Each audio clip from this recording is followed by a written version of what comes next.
মৰমৰ ছাত্ৰ ছাত্ৰীসকল, আশা কৰোঁ তোমালোক সকলো ভালে আছা।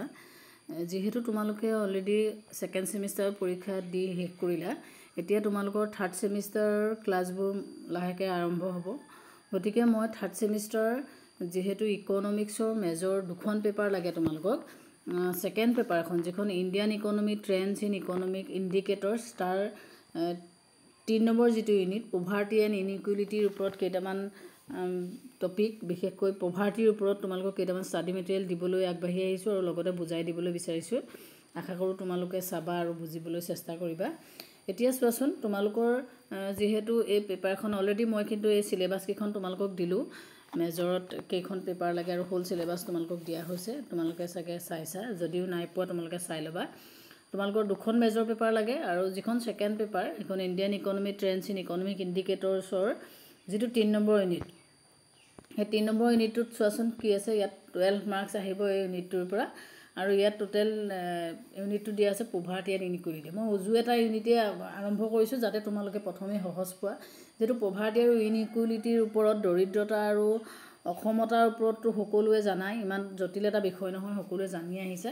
গতিকে সেই বিষয়টোকে মই তোমালোকৰ আগত দাঙি ধৰিছোঁ যাতে তোমালোকে বস্তুটো সহজে বুজি পোৱা। ইয়াত দিছে poverty concept, indicators of poverty in India, poverty estimates, growth and poverty, strategy of poverty alleviation. গতিকে পভাৰ্টি ৰিলেটেড যিকেইটা টপিক আছে, গোটেই টপিককেইটা মানে কভাৰ কৰি মই তোমালোকক ষ্টাডি মেটেৰিয়েলখিনি দি দিছোঁ আৰু লগতে বুজাই যাবলৈ চেষ্টা কৰিছোঁ। আৰু শেষৰ ফালে কুৱেশ্যন এনচাৰো আছে, তোমালোকে চাবাচোন। এতিয়া চোৱা, পভাৰ্টিৰ ওপৰত মই অলপ সৰহকৈ দি দিছোঁ বস্তুখিনি। এটা এটা পইণ্ট যদি অকল পভাৰ্টি কাক বোলে বুলি কৈ দিলে তোমালোকে গোটেই বস্তুটো থৰো বুজি নাপাবা। সেইকাৰণে মই গোটেইখিনি বস্তুৱে শ্বেয়াৰ কৰি দিছোঁ যাতে তোমালোকে থৰো পঢ়ি ল'বা। আৰু অলৰেডি কিতাপ বজাৰত ওলাব, এতিয়ালৈকে কিন্তু মই গম পোৱা নাই, তোমালোকে খবৰ কৰিবা। যদি চিলেবাছ ৱাইজ কিতাপ ওলাইছে বহুত ভাল কথা, যদিও নাই লোৱা তোমালোকে, কাৰণ এইটো পভাৰ্টিটো এনেকুৱা এটা অচিনাকি বস্তু নহয়, অলৰেডি তোমালোকে পঢ়ি আহিছা। গতিকে এইখিনি যদি পঢ়ি লোৱা, মেটেৰিয়েলখিনি পাই লোৱা, তোমালোকৰ নিজৰে বহুতখিনি আগবাঢ়ি থাকিব। এতিয়া চোৱা যে দৰিদ্ৰতাৰ ব্যাখ্যাৰ উদ্দেশ্যে জনগণক দুটা ভাগত বিভক্ত কৰা হৈছে, দৰিদ্ৰ আৰু অদৰিদ্ৰ। প্ৰকৃততে অদৰিদ্ৰৰ দৰে দৰিদ্ৰও বহু প্ৰকাৰ আছে। দৰিদ্ৰই সেইসকলক অন্তৰ্ভুক্ত কৰে যিসকল সদায় দুখীয়া, আৰু যিসকল সচৰাচৰ দুখীয়া, যি মাজে সময়ে কিছু পৰিমাণৰ টকা চুব পায়। এই দুই প্ৰকাৰ দৰিদ্ৰতা একেলগে মথনি দৰিদ্ৰতা, পুৰণি দৰিদ্ৰতা বুলি কোৱা হয়। আন এক প্ৰকাৰ দৰিদ্ৰতা আছে যি দৰিদ্ৰতাৰ আশে পাশে ভিতৰে বাহিৰে ভ্ৰমি থাকে, যেনে ক্ষুদ্ৰ আৰু প্ৰান্তিক কৃষক আৰু ঋতুজনিত নিবনুৱা, সিহঁতকো মাথি দৰিদ্ৰতা বুলি কোৱা হয়। ইয়াৰ উপৰিও কিছুমান লোক আছে যি সৰহ সংখ্যক সময়তে চহকী হৈ থাকে কিন্তু দুৰ্ভাগ্যবশতঃ কেতিয়াবা দৰিদ্ৰ হৈ পৰে, অৰ্থাৎ ঘটনা উপলক্ষী দৰিদ্ৰ। সিহঁতক ক্ষণস্থায়ী বা অস্থায়ী দৰিদ্ৰ বুলি কোৱা হয়। গতিকে এনেকৈ ধৰণে দৰিদ্ৰতাৰ ভাগ কৰি দিছে, কথাখিনি তোমালোকে চাবা। এতিয়া আমি দৰিদ্ৰতা বুলি ক'লে মেইনলি ক'ম যে আমি কি হৈছে, জীয়াই থাকিবৰ কাৰণে মানুহক মেইনলি নিম্নতম কি কি প্ৰয়োজন লাগে? খাদ্য, বাসস্থান, শিক্ষা, স্বাস্থ্য। গতিকে ন্যূনতম যিকেইটা প্ৰয়োজনীয় সামগ্ৰী, যিকেইটা নহ'লে আমি জীয়াই থাকিব নোৱাৰোঁ, গতিকে ন্যূনতম সামগ্ৰীকেইটা নোপোৱাসকলেই হৈছে বা যোগাৰ কৰিব নোৱাৰাসকলেই হৈছে দৰিদ্ৰ। গতিকে ইয়াত তোমালোকক দৰিদ্ৰতাৰ সংজ্ঞা ধুনীয়াকৈ দিয়া হৈছে যে বিভিন্ন অৰ্থনীতিবিদে বিভিন্ন দৰিদ্ৰতাৰ কথা দিয়া হৈছে। এতিয়া লাষ্টৰ ফালত দিছে চোৱাচোন যে দৰিদ্ৰতা পদটো এনে এটা বিষয় বা অৱস্থা হিচাপে ব্যাখ্যা কৰা হয় য'ত সমাজখন ইয়াৰ জনসাধাৰণৰ মুখ্য উপভোগৰ প্ৰয়োজনীয়তাসমূহ পূৰণ কৰাত ব্যৰ্থ হয়। এই নিম্নতম প্ৰয়োজনীয়তাসমূহ খাদ্য, কাপোৰ কানি, বাসস্থান, শিক্ষা, মূল্য, স্বাস্থ্য ইত্যাদি অন্তৰ্ভুক্ত কৰে। অৰ্থনীতিবিদ মাৰ্ক্সৰ মতে অনুন্নত অৰ্থনীতিসমূহৰ দৰিদ্ৰ স্বযুগমীয়া, স্বচিৰস্থায়ী দৰিদ্ৰতাই অধিক দৰিদ্ৰতাৰ জন্ম দিয়ে। আৰু এই বিষয়টো ব্যাখ্যাৰ বাবে তেখেতে এজন দৰিদ্ৰমান দৃষ্টান্ত এটা আগবঢ়াইছে, আৰু তেওঁ কৈছে যে এজন দৰিদ্ৰ মানুহে প্ৰয়োজনীয় পৰিমাণৰ আহাৰ উপভোগ কৰিব নাপায়, অৰ্থাৎ ভোকাতুৰে থাকে। ফলস্বৰূপে তেওঁৰ স্বাস্থ্য দুৰ্বল হৈ পৰে। দুৰ্বল স্বাস্থ্যৰ কাৰণে তেওঁ কৰ্মৰ ক্ষমতা নিম্নগামী হৈ পৰে, আৰু ইয়াকে তেওঁ উপৰোজনে নিম্ন হৈ পৰে, আৰু এই অনুক্ৰমে প্ৰক্ৰিয়াটো পুনৰাবৃত্তি হৈ থাকে। গতিকে আমি দৰিদ্ৰতা বুলি ক'লে ক'ব পাৰোঁ যে দৰিদ্ৰতা হৈছে এনেকুৱা এটা বিষয় য'ত, বা এনেকুৱা এটা অৱস্থা য'ত এজন ব্যক্তিয়ে জীৱনৰ জীয়াই থাকিবৰ কাৰণে ন্যূনতম যিকেইটা প্ৰয়োজনীয় সামগ্ৰী, স্বাস্থ্য, বাসস্থান, কাপোৰ কানি, মূল্য, গতিকে এই বস্তুখিনি যেতিয়া শিক্ষা গোটাব নোৱাৰে বা যোগাৰ কৰিব নোৱাৰে তাকে আমি দৰিদ্ৰ বুলি কোৱা হয়। এতিয়া দৰিদ্ৰতাটো কেনেকৈ জোখা হয়? এতিয়া দৰিদ্ৰতাটো জুখিবৰ কাৰণেও কিছুমান মেজাৰ আছে। দৰিদ্ৰতা চিনাক্ত কৰিবৰ কাৰণে বা জোখ মাখ কৰিবৰ কাৰণে কি কৈছে, দাদাভাই নৰোজীয়ে, যোনক ভাৰতৰ ককা বুলি কোৱা হয়, আছিল তেওঁ প্ৰথমজন ব্যক্তি যিজন ব্যক্তিয়ে দৰিদ্ৰতাৰ সীমাৰেখাৰ ধাৰণাটো ব্যৱহাৰ কৰিছিল। কেতিয়াবা 1 নম্বৰীয়া কুৱেশ্যন আহিব পাৰে যে কোনে দৰিদ্ৰতাৰ ধাৰণাটো প্ৰথম ব্যাখ্যা কৰিছিলে বা সীমাৰেখাটো ব্যৱহাৰ কৰিছিলে, সেইটো দাদাভাই নৰোজীয়ে।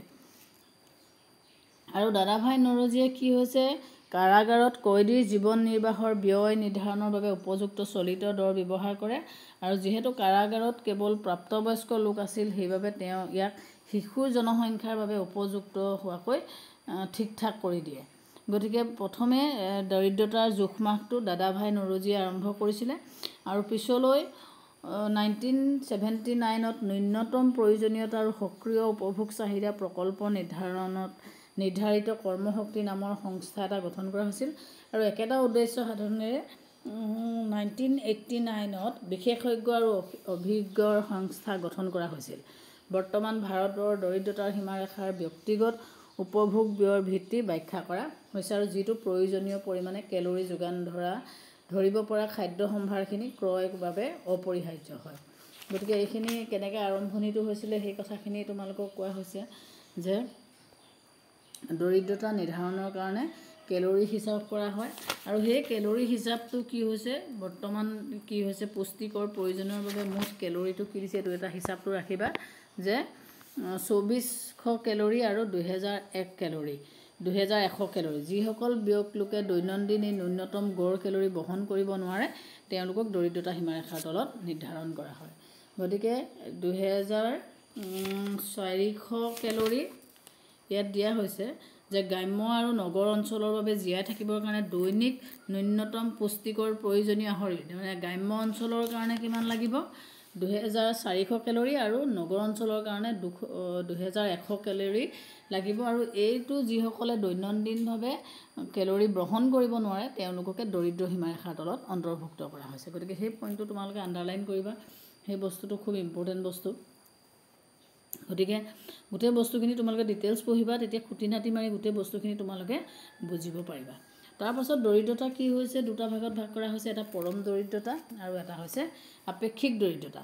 এতিয়া পৰম দৰিদ্ৰতাটোৱে কি বুজায়, যেতিয়া এখন দেশৰ আয় স্তৰ ইমানেই নিম্নগামী হয় যে দেশখনৰ লোকসকল সিহঁতৰ স্বাস্থ্য আৰু কৰ্মদক্ষতা অটুট ৰাখিবৰ বাবে সিহঁতৰ ন্যূনতম উপভোগৰ প্ৰয়োজনীয়তাখিনিও পূৰণ কৰিব নোৱাৰে, তেন্তে তাক পৰম দৰিদ্ৰতা বুলি কোৱা হয়। ভাৰতত দেশখনৰ মুঠ জনসংখ্যাৰ প্ৰায় 25% চূড়ান্তভাৱে দৰিদ্ৰ। গতিকে এইবোৰ পইণ্ট তোমালোকক দিয়া আছে, ৰিচেণ্টলি তোমালোকে মাৰি চাবও পাৰা নেটত।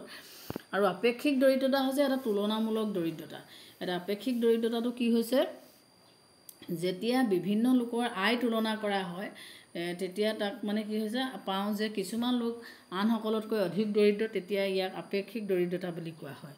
গতিকে আপেক্ষিক দৰিদ্ৰতাটোৱে কি হৈছে, এটা তুলনামূলক অধ্যয়ন কৰে উচ্চ শ্ৰেণীৰ লগত নিম্ন শ্ৰেণী বা তোমাৰ অসমৰ লগত বিহাৰৰ যিটো তুলনামূলক এটা অধ্যয়ন, সেইটোক আমি আপেক্ষিক দৰিদ্ৰতা বুলি ক'ব পাৰোঁ। তাৰপাছত দৰিদ্ৰতাৰ পৰিসৰটো তোমালোকে আহিব পাৰে। এতিয়া ইয়াত তোমালোকৰ ডাটা 2007ৰ পৰা 2008লৈকে দিয়া হৈছে কিতাপত, কিন্তু নেটত মাৰিলে তোমালোকে ইয়াতকৈ বেছি পিছৰখিনি পাবা, কাৰণ 2007-08টোতো বহুত পিছ পৰি গৈছে আৰু এইবোৰ ডাটাবেছ হয়। তো এইখিনি যদি নতুন ডাটা পোৱা তোমালোকে চাই ল'বা। পৰিসৰৰ কথা কেতিয়াবা আহে যে কিমান কোন চনত কিমান হৈছে দৰিদ্ৰতাৰ সংখ্যা, জনসংখ্যাৰ ভিত্তিত দৰিদ্ৰতাৰ সংখ্যা কিমান, এইখিনি তোমালোকক লিখিবলৈ আহিব পাৰে। গতিকে সেইকাৰণে মই এইখিনি তোমালোকক দি দিছোঁ, চাই যাবা। আৰু গোটেইখিনি তোমালোকক তেনেকুৱা ধৰণেই দিছে, দৰিদ্ৰতাৰ অনুপাত দিয়া হৈছে, ডাটাবেছ মই পঢ়ি দিয়া নাই, তোমালোকে চাই ল'ব। তাৰপাছত তোমালোকক আহে ভাৰতৰ দৰিদ্ৰতাৰ বৈশিষ্ট্য। এইটো এটা খুব ইম্পৰ্টেণ্ট কুৱেশ্যন যে ভাৰতৰ দৰিদ্ৰতাৰ প্ৰধান বৈশিষ্ট্যসমূহ কি কি। এতিয়া ভাৰতৰ দৰিদ্ৰতাৰ প্ৰধান বৈশিষ্ট্য হৈছে পৰিৱৰ্তন আৰু তাৰতম্য, যে ভাৰতৰ দৰিদ্ৰতাৰ সীমাৰেখাৰ তলত বাস কৰা জনগণৰ সংখ্যাৰ অনুপাতটোৰ তাৰতম্য ঘটিছে, বা 50% অধিক দৰিদ্ৰতাৰ অনুপাতত শেষলৈকে 22%লৈকে হ্ৰাস পাইছে। নিম্নগামী প্ৰৱণতা, আন্তঃৰাজ্যিক তাৰতম্য, ভেদ্য দল, গতিকে এনেকুৱা ধৰণে তোমালোকক এইখিনি দিয়া হৈছে। একেটা পৰিয়ালৰ ভিতৰতে আয় বৈষম্য, এতিয়া একেটা পৰিয়ালৰ বিষয়তে আয় বৈষম্য থাকে। গ্ৰাম্য আৰু নগৰীয়া অঞ্চলৰ দৰিদ্ৰতা দুয়োটা বেলেগ বেলেগ হয়। গতিকে এইকেইটা নগৰীয়া অঞ্চলৰ কেইটামান বৈশিষ্ট্য দিয়া হৈছে। লগতে আহিব পাৰে খুব ইম্পৰ্টেণ্ট কুৱেশ্যন যে দৰিদ্ৰতাৰ প্ৰধান কাৰণ কি। এতিয়া দৰিদ্ৰতাৰ প্ৰধান কাৰণ বুলি ক'লে আমি নিম্ন স্তৰৰ অৰ্থনৈতিক উন্নয়ন, আয় আৰু সম্পত্তিৰ চূড়ান্ত বৈষম্য আৰু জনসংখ্যাৰ বিকাশ। প্ৰকৃততে দৰিদ্ৰতাৰ বাবে আমি বহুতো উপাদানক জগৰীয়া কৰিব পাৰোঁ। তাৰ ভিতৰত আমি সেইটো উল্লেখ কৰিছোঁ। তাৰ ভিতৰত 3টা প্ৰধানকৈ দিছে, হ'লেও এইকেইটা তোমালোকে চাই যোৱা। অৰ্থনীতিখনক অনুন্নয়নশীলতা, অৰ্থনীতিখন উন্নয়ন হ'ব লাগিব। আয় আৰু সম্পত্তিৰ সম বিতৰণ যিটো নহয়, সেইটো এটা মেইন কাৰণ। দৰ বৃদ্ধি হোৱাটো এটা কাৰণ, দৰিদ্ৰতাৰ প্ৰধান কাৰণ। আৰু দৰিদ্ৰতাৰ মাজত দ্ৰুত জনসংখ্যা বৃদ্ধি, সেইটো এটা কাৰণ, যিহেতু জনসংখ্যা বৃদ্ধিটো দৰিদ্ৰতাৰ এটা প্ৰধান কাৰণ হৈ আছে। তাৰ পাছত আছে নিৰক্ষৰতা, যিসকল এতিয়াও বহুত মানুহ নিৰক্ষৰ হৈছে, যাৰ কাৰণে কি হৈছে, এতিয়াও দৰিদ্ৰতাৰ সমস্যাৰ সৃষ্টি হৈছে। নিবনুৱা আৰু অন্ধ নিবনুৱা, সামাজিক কাৰণ, ৰাজনৈতিক কাৰণ, এনেকৈ বহুত কাৰণ আছে যাৰ কাৰণে দৰিদ্ৰতাৰ সংখ্যাটো এতিয়াও বাঢ়ি আছে বা সম্পূৰ্ণ নাইকিয়া কৰিব পৰা নাই। আৰু বিভিন্ন ধৰণৰ কাৰকে দৰিদ্ৰতা বৃদ্ধি হোৱাত অৰিহণা যোগাইছে। গতিকে তাৰ পাছত তোমালোকৰ কুৱেশ্যন আহিব পাৰে যে দৰিদ্ৰতা দূৰীকৰণৰ কাৰণে কি উপায় ল'ব পাৰা বা কি ব্যৱস্থা ল'ব পাৰা। গতিকে ইয়াতো কেইবাটাও কথা আছে। উপায় বুলি ক'লে আমি বিভিন্ন উপায় ল'ব পাৰোঁ। আৰু লগতে তোমালোকক আহিব পাৰে যে দৰিদ্ৰতা দূৰীকৰণৰ কাৰণে যিবোৰ ব্যৱস্থা লোৱা হৈছে, চৰকাৰে কি ব্যৱস্থা লৈছে, তেনেকুৱা ধৰণেও দিব পাৰে। গতিকে 2টা টাইপতে দিয়া হৈছে। এতিয়া যদি ভাৰতৰ দৰিদ্ৰতা দূৰীকৰণৰ কাৰণে আমি ব্যৱস্থা লওঁ, প্ৰথমে আমি অধিক উচ্চ হাৰৰ বিকাশ সাধন কৰিব লাগিব, অৰ্থনীতিখনৰ উন্নতি সাধন কৰিব লাগিব, আয় বৈষম্য হ্ৰাস কৰিব লাগিব, জনসংখ্যা বৃদ্ধি ৰোধ কৰিব লাগিব বা দমন কৰিব লাগিব, দৰ বৃদ্ধি ৰোধ কৰিব লাগিব, দৰিদ্ৰতা উপকাৰৰ অৰ্থে যিখিনি আঁচনি দিয়া হৈছে সেই আঁচনিখিনি আমি প্ৰয়োগ কৰিব লাগিব। গতিকে এইখিনি হৈছে ইন জেনেৰেল তোমালোকৰ দৰিদ্ৰতা দূৰীকৰণৰ উপায়। যদি ডাইৰেক্টলি তোমালোকক সুধি দিয়ে যে দৰিদ্ৰতা দূৰীকৰণৰ বাবে চৰকাৰে লোৱা ব্যৱস্থাসমূহ কি বা উপায়সমূহ কি, তেতিয়া এইখিনি ধুনীয়াকৈ দিয়া হৈছে। তোমালোকে দেখিছাই যে চৰকাৰে দৰিদ্ৰতা দূৰীকৰণৰ কাৰণে অৰ্থনৈতিক বিকাশ সাধন কৰিছে, দৰিদ্ৰতাৰ উপশম আৰু লঘূকৰণৰ আঁচনি ধৰিছে, লগতে মহাত্মা গান্ধী ৰাষ্ট্ৰীয় গ্ৰাম্য নিয়োগ নিশ্চিতকৰণ আঁচনি ধৰণে আঁচনি প্ৰয়োগ কৰিছে। গতিকে মহাত্মা গান্ধী ৰাষ্ট্ৰীয় গ্ৰাম্য নিয়োগ নিশ্চিতকৰণ আঁচনিয়ে কেনেধৰণে তোমাৰ গ্ৰাম্য নিয়ন্ত্ৰণ কৰিছে, গ্ৰাম্যৰ দৰিদ্ৰতা নিয়ন্ত্ৰণ কৰিছে বা দৰিদ্ৰতা দূৰ কৰিছে লিখা। গতিকে তাৰ বিষয়ে তোমালোকক লিখিবলৈ আহিব পাৰে। এটা দীঘল ধুনীয়াকৈ নোট দিয়া আছে, তোমালোকে এইখিনি চাই ল'বা, এইবোৰ মনত ৰাখিবা। তোমালোকে এইখিনি জনাটো খুব প্ৰয়োজন। এইখিনি আৰু অলৰেডি তোমালোকৰ কাৰণে অচিনাকি নহয়, এইবোৰ পাই আহিছা।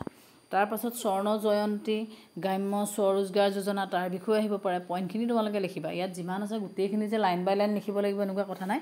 যিখিনি আছে তোমালোকে সেইখিনি মানে অন্ততঃ পলিচিখনৰ যে আঁচনিখনৰ কথা কেতিয়া মানে ইনিচিয়েট হৈছে, কেতিয়া লৈছে, আৰু তাৰ মেইন কথাখিনি লিখিবা।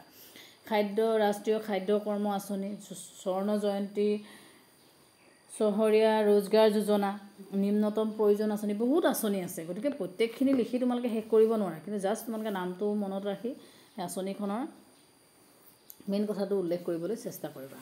লগতে তোমালোকক আহিব পাৰে যে চৰকাৰে যিখিনি আঁচনি হাতত ল'লে সেই আঁচনিবোৰ ফলপ্ৰসূ হোৱাত সফল হৈছেনে, এটা সমালোচনাত্মক আলোচনা কৰা। গতিকে তাৰ সমালোচনাত্মক আলোচনা তোমালোকৰ ইয়াত দিয়া হৈছে ধুনীয়াকৈ, দেখিছানে যে চৰকাৰে বিভিন্ন দৰিদ্ৰতা দূৰীকৰণৰ কাৰণে ব্যৱস্থা গ্ৰহণ কৰি আহিছে। আৰু এই অধ্যয়নটোত ইতিমধ্যে এই আলোচনাবিলাকৰ এটা চমু আভাস দাঙি ধৰা হৈছে। আৰু আলোচনাবোৰৰ সফলতাবিলাক হৈছে এইকেইটা আৰু বিফলতাবিলাক হৈছে এইটো। গতিকে সফলতা আৰু বিফলতা 2টা টাইপতে দিয়া হৈছে। গতিকে তোমালোকে এইটো চাই ল'বা, সফলতা আৰু বিফলতাটো 2টা তোমালোকক দিয়া হৈছে। তাৰপাছত তোমালোকৰ জাষ্ট চামাৰী টাইপত এইখিনি কুৱেশ্যন দিয়া হৈছে। দৰিদ্ৰতা কাক বোলে, গতিকে গোটেই বস্তুখিনি শ্বৰ্টকৈ দিয়া হৈছে। দৰিদ্ৰতাৰ আপাতন কি, দৰিদ্ৰতাৰ কাৰণ কি, যিবোৰ অলৰেডি পঢ়ি আহিছে সেইখিনিকে চামাৰী টাইপ হৈছে। আৰু একেকেইটা বস্তুকে কুৱেশ্যন ৱাইজ কেইটামান বস্তু তোমালোকৰ মাজত শ্বেয়াৰ কৰি দিছোঁ, কাৰণ যিখিনি মই বস্তু ইউনিটটো ৰিলেটেড বস্তুখিনি পাইছোঁ তোমালোকক গোটেইকেইটাই মই শ্বেয়াৰ কৰি দিছোঁ। খালি তোমালোকে ধৰিব পাৰিছা নাই মোক জনাবা, কাৰণ আখৰবোৰ তোমালোকে ধৰিব নোৱাৰিলে মই দি লাভ নহ'ব। গতিকে তোমালোকে ধৰিব পাৰিছা নাই চাবা, আৰু ইয়াৰ পাছত কুৱেশ্যন ৱাইজ তোমালোকক মই বনাই দিবলৈ চেষ্টা কৰিম, কাৰণ এইখিনিতো তোমালোকৰ কাৰণে ইমান জটিল বস্তু নহয়। অলৰেডি তোমালোকে পাই আহিছা, পঢ়ি আহিছা, দৰিদ্ৰতাৰ কথা বিভিন্ন কিতাপতে পঢ়িছা, বা তোমালোকে যদি ৰুৰেল ডেভেলপমেণ্টৰ কিতাপ আছিলে তোমালোকৰ ৰুৰেল ডেভেলপমেণ্টখনতো পঢ়িছাই অলৰেডি। গতিকে কিছুমান কুৱেশ্যন কেনেকুৱা ধৰণৰ হ'ব পাৰে, দৰিদ্ৰতাৰ সংজ্ঞা দিয়া, দৰিদ্ৰতাৰ সীমাৰেখা কি, হেড কাউণ্ট ৰেচিঅ' কি, গতিকে এনেকুৱা ধৰণৰ কিছুমান কুৱেশ্যন হ'ব পাৰে। গতিকে সেই কুৱেশ্যনবোৰৰ টাইপবোৰ তোমালোকে কেনেকুৱা হ'ব সেইখিনিৰ কাৰণে তোমালোকক শ্বেয়াৰ কৰি দিছোঁ। মই যিখন কিতাপৰ পৰা দিছোঁ তাত তোমালোকৰ দৰিদ্ৰতাৰ ওপৰত তোমালোকৰ চিলেবাছত যিকেইটা বস্তু লাগে গোটেইকেইটা টপিক অন্তৰ্ভুক্ত হৈছে। গতিকে দৰিদ্ৰতাৰ ওপৰত বা পভাৰ্টিৰ ওপৰত যিকেইটা টপিক লাগে গোটেইখিনি বস্তুৱে তোমালোকক দি দিছোঁ। গতিকে পেজ কেইবাটাও হৈছে, তোমালোকে পঢ়িবলৈ চেষ্টা কৰিবা। অলপ অলপ পঢ়িলেই তোমালোকে বুজি পাবা। ইয়াত কিন্তু তোমালোকে আগতে বুজি নোপোৱা অচিনাকি কিন্তু বস্তু নহয়, গোটেইখিনি চিনাকি বস্তুৱে, যাতে তোমালোকৰ চিলেবাছখন অলপ আগবাঢ়ে। যিহেতু তোমালোকে এবাৰ মেজৰ পেপাৰ 2খন, টোটেল 7খন পেপাৰে, সেই কথাও তোমালোকে গম পাইছা। গতিকে এখন পেপাৰো যদি তোমালোকৰ অলপ আগবঢ়াই থ'ব পাৰা, তোমালোকৰ নিজৰ কাৰণে সুবিধা হ'ব। তাৰ কাৰণে মই তোমালোকক এই ষ্টাডি মেটেৰিয়েলখিনি প্ৰভাইড কৰি দিছোঁ। গতিকে ইয়াৰ পিছৰ ভিডিঅ'টোত মই তোমালোকৰ ইনইকুৱেলিটিটো দিবলৈ চেষ্টা কৰিম বা কুৱেশ্যন ৱাইজ বনাই দিবলৈ চেষ্টা কৰিম। আৰু কেনেকৈ দিলে তোমালোকৰ বেছি সুবিধা হয় সেইটো মোক জনালে মোৰো সুবিধা হ'ব আৰু তোমালোকৰো লাভ হ'ব। গতিকে আজিৰ ভিডিঅ'টো ইমানতে সমাপ্ত কৰিলোঁ। ধন্যবাদ।